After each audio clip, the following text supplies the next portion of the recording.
Live mula sa GMA Network Center. 20 taonang nakatutok. 24 oras. Magandang gabi po, Luzon, Visayas at Mindanao.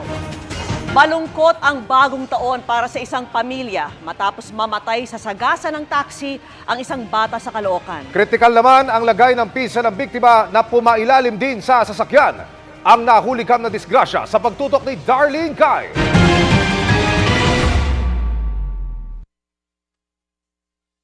Masayang naglalaro ang dalawang bata sa kanto ng Dahlia at Catlea sa Barangay 187, Tala North, Caloocan pasado alas 3 ng hapon kahapon.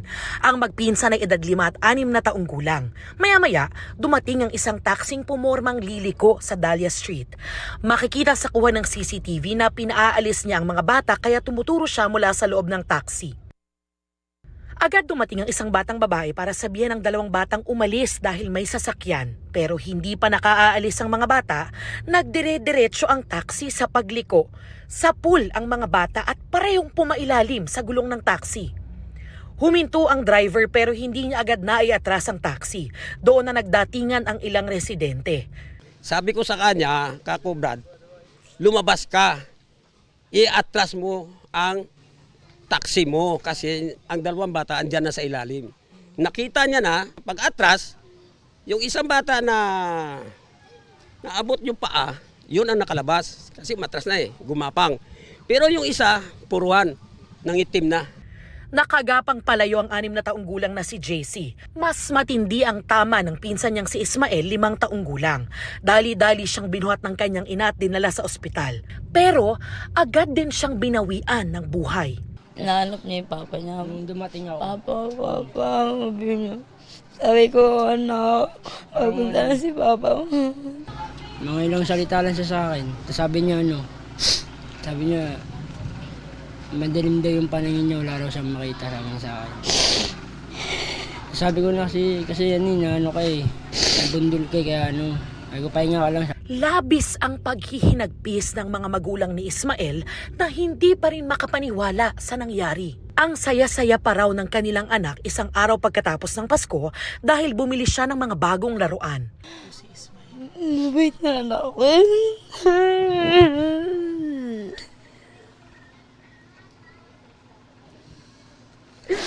Marambing na ba tayo, Isma? Nakakisma, kasi mo si mama. Ikikita ko na anak ko, yakapin pa ako niyan.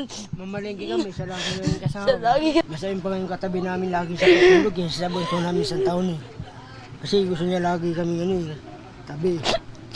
Kaya para masakit sa amin wala kasi. Sanay raw kasi silang naglalaro sa labas si Ismael kapag hapon. Nasa bahay daw sila noon at nagre-repair ng washing machine na pinagkukunan nila ng kabuhayan. Agad din daw nilang nakaharap ang taxi driver. Sabi niya, hindi niya nakakita Sabi ko, binaba mo para nasure mo kung may bata pa ba din sa babantayan mo. Nakaligtas man, malubhang nasugatan ng pinsan ni Ismael na si JC. Nabalian siya ng buto at nagtamo ng maraming galos. Ngayon, nasa ospital pa rin siya at hindi pa makabangon. Naawa po, syempre. Masakit din po sa bilang ina na gano'n nangyari sa anak ko. Na nasagasalo ng gano'n-gano'n lang. Agad namang dinala sa traffic sector ng North Caloocan ng driver na kinilalang si Christopher Chacho. Pero pinauwi rin siya dahil hindi pa siya sinasampahan ng kaso ng mga pamilya ng dalawang bata. Actually, ang investigator natin, i-prepare lahat ng documents for filing of appropriate charges against the suspect. But nag-insist yung family na mag-desistance. No? Kaya walang choice ang investigator natin kung hindi i-release yung suspect. Kinakailangan talaga kagad kasi ng family yung immediate assistance. Kaya siguro nag-decide sila na may pag-areglo. Pag hindi nila hinarap yung problema nila, tutuloy po namin yung kaso sa kanila. Sinubukan ng GMA Integrated News na tawagan ng taxi driver pero hindi siya makontak. Para sa GMA Integrated News, Darlene Kai, nakatutok 24 oras. Sinampulan ng mga otoridad ang isang manikin para makita ang epekto ng mga paputok sa kamay. Panuorin yan sa pagtutok ni John Consulta. Gamit ang isang manikin at illegal na paputok, gumawa ng simulation ng PNP PRO4A 4 na araw bago magbagong taon. Unang isinalang ang paputok na King Kong na mas malaki lang ng konti sa 5-star. Maya-maya lang, nang mawala ng usok at aming lapitan ang manikin, kung makikita nyo, yung isang daliri niya is nawasak and yung pangatlo, although nakakabit pa lamang, pero kung iisipin natin, ito ay isang plastic. So ang mangyayari nito, yung kamay natin is laman lang yan. Pwedeng yung damage nito is aabot hanggang dito sa 5 daliri niya, mauubos. Sunod ay sinalang ang paputok na kabase na inilagay sa kanang kamay. Is hindi na to. At any moment, pwede na itong pumutok. At ginagawa to ng PNP PRO4A para mapakita sa ating mga kababayan kung gaano kadelikado yung kapagamit ng mga paputok. Ayun mga kapuso, naku, napakalakas. Lahat ng 5 daliri niya is may sugat o kaya pumutok. Hard plastic. Ito kung makikita nyo, ang tigas nitong plastic na ito. Ang tigas, hindi halos mabali, no? Pero dahil dun sa paputok na yon is pumutok yung plastic at binutas na nga niya. Paano pa kaya sa kamay ng isang tao? Kung totoong kamay ng tao ito, sigurado hindi lang daliri yung putol, kundi baka pati yung kamay niya mapuputol, yung mukha niya maapektuhan. Mahigit 200,000 piraso na ng illegal na paputok ang nakumpiska ng Calabarzon Police sa kanilang kampanya kontra illegal na paputok. Pero pinapaiting pa nila ang kampanya kontra boga matapos makapagtala ng ilang bata sa Cavite at Batangas ang nadisgrasya dahil sa boga. So meron na tayong insidente, no? Yung pagkadisgrasya ng boga, no? Yung isa diyan is pumutok yung improvised na boga na yon sa kanyang mukha at muntik nang mabulag itong biktima na ito. Instead na happy ang New Year natin, is baka sa ospital tayo mag New Year, no? Bantayan yung mga anak natin at pigilin kung meron man tayong kapitbahay o kaya yung mga kaibigan, kasambahay na nagpapaputok dito sa tinatawag na boga at saka yung mga illegal na firecrackers. Ipagpaalam kagad natin sa ating kapulisan para itong mga kapulisan natin ay gagawa ng kaukulang aksyon. Para sa GMA Integrated News, John Consulta, nakatutok, 24 oras.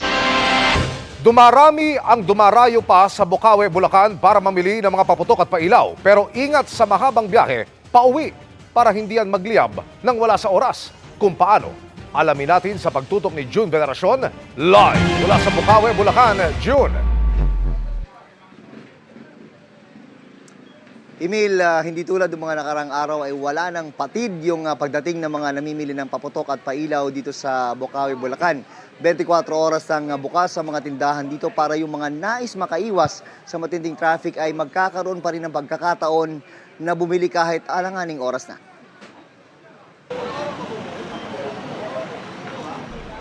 Masiglang benta ang sumalubong ngayong araw sa mga nagtitinda ng paputok at pailaw sa Bocaue, Bulacan, ang fireworks capital ng bansa.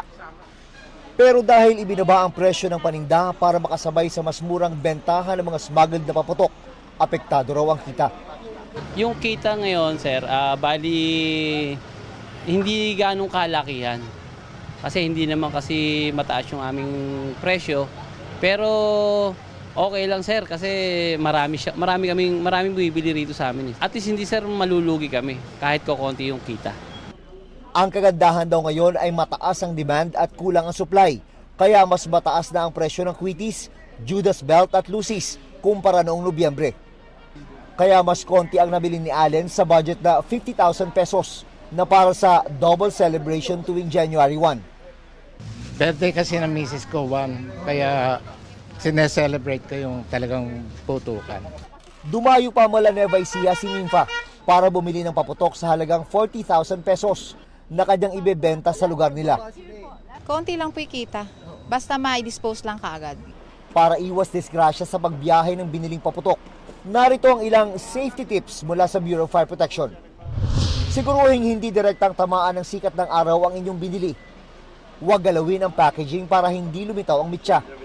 Iwasan ang paninigarilyo habang bumibiyahe. At pagdating sa bahay, ilagay ang paputok sa ligtas na lugar. We have to remember, sir, that fireworks and pyrotechnics are simply bombs that we tolerate during the Christmas and the New Year season. So, kaya nito mag-cause ng damage, kaya nito mag-cause ng harm to both lives and properties. So, we have to be very careful sa pag-transport nito. Sa mga gustong makasiguro, meron namang alternatibong pampaingay. Mas ligtas po ito. Binabomba lang po. Okay na po, mas maigi na po. Ligtas ang kamay mo dyan. Siyempre, di po mapabawasan yung daliri dito eh. Pero meron talagang naging tradisyon na ang paggamit ng paputok sa pagsalubong sa bagong taon. Talaga ako every year.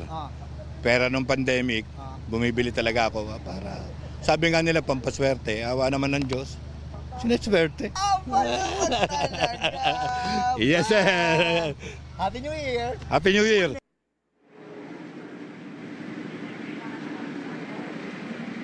At para masiguro, Emil, yung kaligtasan ng mga namimili at yung mga nagtitinda, bukas ay mag-i-inspeksyon at magbibigay paalala dito sa Bukawi, Bulacan ng mga taga Bureau of Fire Protection, lalo na ngayong inaasahan na mas dadami pa yung mga mamimili ngayong weekend at habang papalapit ang pagpapalit ng taon. Balik sa Emil. Maraming salamat, June Veneracion. Huling Biyernes at huling trabaho sa taong 2024 na para sa marami, kaya dagsana naman ang biyahero sa NAIA. Mahigit 100,000 na ang pasahero roon. At nakatutok live si Oscar Boyda. Oscar. Yes, Vicky, bagamat nagsimula na ang bumiyahe, ang mga ilan natin mga kababayang magbabakasyon ngayong bagong taon, hindi pa naman gaanong siksikan sa ating mga paliparan. Excited much? Sa suot at suot pa lang, di may pagkakaila ng pamilya Madelo ang labis na pananabik para sa kanilang bakasyon ngayong araw sa Macau. Akalain mong bukod sa napakaaga na, pare-pareho pa sila ng suot. Pinagawa po talaga. Sobrang excited po. Macau and China po. First time po sa Macau. Isa pang excited itong si Ate Josie. Nalilipad naman pauwi sa kanilang probinsya sa Dumaguete. Gabi pa ang flight pero alas 7 pa lang ng umaga ay nandito na. Siyempre excited na excited po. Matagal na, lalo na yung mga anak ko, matagal nang hindi nakauwi. Mga 16 years na, kaya sumama sila sa akin. Doon kami mag New Year. At least kahit konti mang handaan, masaya. Pero wala na sigurong mas titindi pa sa excitement ni Clarissa na dumating ng NAIA Terminal 3 kanina pang umaga. Kahit pa ang flight niya pa London, bukas pa. Ayoko nang ma-stress. Kasi nakikita ko lang sa TV yung dami ng tao sa NAIA 3, tapos sa labas pa. So sabi ko, I'll choose na lang a day before ng flight ko para dito na rin ako sa lounge mag-check-in. Kung sa bagay, hanggat maaari nga raw ayon sa tagapagsalita ng Manila International Airport Authority o MIAA, dapat kahit 4 na oras bagong inyong flight, nasa airport na dapat kayo. Makakatulong din kung naasikaso nyo na online ang inyong e-travel, pati travel tax. Less touch point po for pre-departure. Mas smoother po kasi yung daloy ng inyong pagkakay. Hindi po tayong umiikot kung saan-saan sa airport para mag-arrange ng inyong kailangan bayaran pa po. Napakahalaga raw nito, lalo't inaasahan na naman nila ang pagdagsaan ng mga biyahero in time for New Year. Pwede nga raw pumalo ng hanggang sa 159,000 per day ang mga pasahero nila habang papalapit ang bagong taon. Kahapon pa nga lang daw, umabot na ang bilang sa 151,000. Our projections naman po are, it shouldn't be far from each other kasi. So we're talking about maybe an average of 154, 149. Ganun lang po nagalaro yung projections namin.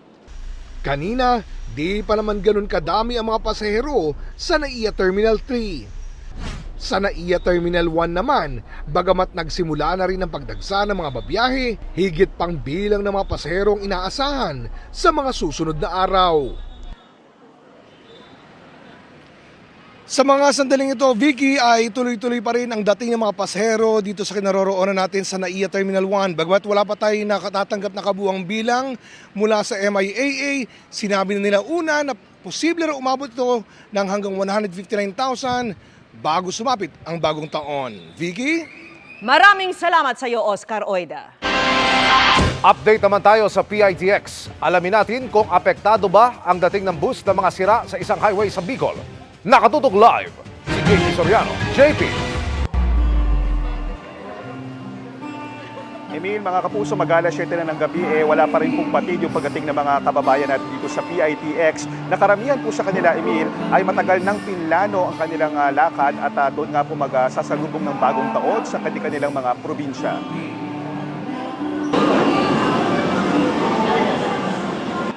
Umaabot na sa 200,000 pasahero ang dumating dito sa PITX sa huling Biyernes ng taon. Ganito na raw halos ang bilang ng pasahero kada araw nitong Kapaskuhan, kaya halos 1.2 milyon na ang dumating sa terminal simula December 20. Pinakamarami ang umuuwi pa Batangas, Bicol at Mindoro, pati Visayas. Gaya ni Joy na inabutan naming inaayos ang 3 latang biskwit na pasalubong sa mga anak at magulang sa Samar. Kanino sa mga kahit wala ang ibang gamit or mga pasalubong na iba kasi mas okay sa kanila yung biskwit. Gaya ng marami nating kababayan, saglit lang ito dahil babalik din si Joy sa Maynila para sa trabaho pagkatapos ng bagong taon. Maiiwang muli ang pamilya sa probinsya, kaya ito lang ang hiling niya sa pagsalubong sa 2025. Simple lang, makasama ko lang po sila ngayong New Year. Buko cake mula Batan Aklan naman ang pasalubong ni Charmaine sa mister na naghihintay sa Talavera, Nueva Ecija. At ang New Year's wish niya. Financially stable and magka-baby na. Magka-baby na, sana. Yun lang naman po, yung hinihiling namin mag-asawa. Dahil halos walang patid ang dating ng mga pasahero at kailangang inspeksyonin ang kanilang gamit, humahaba ang pila sa main entrance ng PITX. Kabilang sa tinitiyak ay walang makalusot na matatalim. Kinumpiska ang ilang itak at kutsilyo. Bawal ang mga nagliliyap gaya ng paputok at pailaw kahit pa yung mga legal. Bukod yan, yung mga masasalang bagay na may masangsang na amoy, please wag nyo na pundalin. Imagine niyo po kung kayo po'y nasa air-conditioned bus, ilang oras nakakulong kayo dyan. Hindi lang po kayo mahihirapan, pati kapwa nyo po pasahero. Pagpasok sa entrance, may pilang muli para bumili ng tiket. Dahil sa matinding traffic sa ilang pangunahing kalsada sa Camarines Sur, bumagal ang pagbalik ng ilang bus sa PITX para magsakay ng pasahero. Kaya dinagdagan na ang biyahe ng mga bus pa Bicol Region. Sa bus terminal sa Sampaloc, Maynila, dagsa na rin ang mga pasaherong babiyahe sa mga probinsya panorte. Kumpara naman kahapon, mas kaunti na ang bilang ng mga pasahero sa BF City East Metro Transport Terminal sa Marikina. Ganoon din sa EDSA Cubao Bus Terminal na ayon sa aming nakausap ay gabi pa inaasahan ng dagsa ng mga pasahero. Samantala, nagsagawa naman ng clearing operations ang MMDA malapit sa PITX at sa mga kalsadang malapit sa mga terminal ng NAIA. Ilang motorista ang natikitan, natow naman ang ilang sasakyan. At Emil, mga kapuso, balik tayo dito sa loob ng PITX kung saan po pagpasok po ng mga pasahero, hindi lang po mga pulis na nagbabantay ang welcome sa kanila. Meron din pong pa-acoustic performance ang ilang artist dito. At ang 1.4 million na pasahero simula December 20 hanggang kahapon, inaasahan daw aabot ng mahigit 3 milyon pasahero pa hanggang January 6 pag nag-uwian naman po ang ating mga kababayan mula sa probinsya patapos nga po ang pag-celebrate ng bagong taon. Kaya asahan na raw po ang pagsikip ng daloy ng trapiko sa mga pantalan ng bus sa mga date na yan. At yan muna ang latest mula rin sa PITX. Balik muna sa iyo, Emil. Maraming salamat, JP Soriano. Sa mismong araw ng Pasko, tinangayan ng 5 milyong piso ang 7 Chinese at 2 Pinay nang looban sila sa May Kawayan, Bulacan. Iginapos at ikinulong ang mga biktima habang ang isa nilang kasama dinukot. Ang nahulikam na krimen sa pagtutok ni James Agustin. Nagpapanik pa habang humihingi ng tulong ang ilang Chinese at Pilipino na nakuhanan sa CCTV camera sa barangay hall ng Barangay Perez sa May Kawayan, Bulacan pasado alas 12:30 ng hating gabi kahapon. Pinasok kasi ng mga armadong lalaki ang kanilang inuupahang bahay. Ang isang biktima kita na may hawak pang kutsilyo. Ang isa naman tinutulungan na matanggal ang cable tie sa kanyang kamay. Ayon sa mga taga-barangay, nagiinuman ng mga biktima pasado alas 11 ng gabi nung araw ng Pasko na mangyari ang insidente. Tinutukan daw ng baril ang mga biktima, 5 Chinese na lalaki, 2 Chinese na babae at 2 Pinay. Itinali pa ang kanilang mga kamay at tinakpan ng masking tape ang mga mata. Siguro kinuha muna yung pera. Nung makuha yung pera sa vault, kasi bukas yung vault nang dumating yung mga SOCO operatives yun, tinalian nila yung mga biktima, dinila sa, yung iba dinila sa CR. Mga magkano raw po yung natangay ka? Base sa report ng mga pulis, 5 million ang natangay sa ang nakuha doon sa vault. Ang isang 33 anyos sa lalaking Chinese, tinangay pa raw ng mga salarin papaalis sa lugar. Nakagip sa CCTV footage ang 20 pulang sasakyan na ginamit sa krimen. Magkasunod itong lumusot sa St. Peter Street hanggang sa lumiko papunta na sa direksyon ng NLEX. Tahol ng tahol yung aso. And then, pag review ko yung CCTV paulit-ulit, pabalik-balik, what I've noticed is may 2 sasakyan na dumaan dito na pula. I cannot identify the plate number nor the model of the vehicle. Kinandado ng mga salarin ang gate ng bahay. Lumipas pa ang halos 45 minuto bago nakahingi ng tulong ang mga biktima sa mga otoridad. Kaya po nakalabas ng bahay yung mga biktima, kahit na nakalak yung yung pinto, hinambalos nila ng hinampas nila ng may lamang pang LPG tank. Ayon pa sa mga taga-barangay, mahigit 1 taon pa lang umuupa sa lugar ang mga Chinese.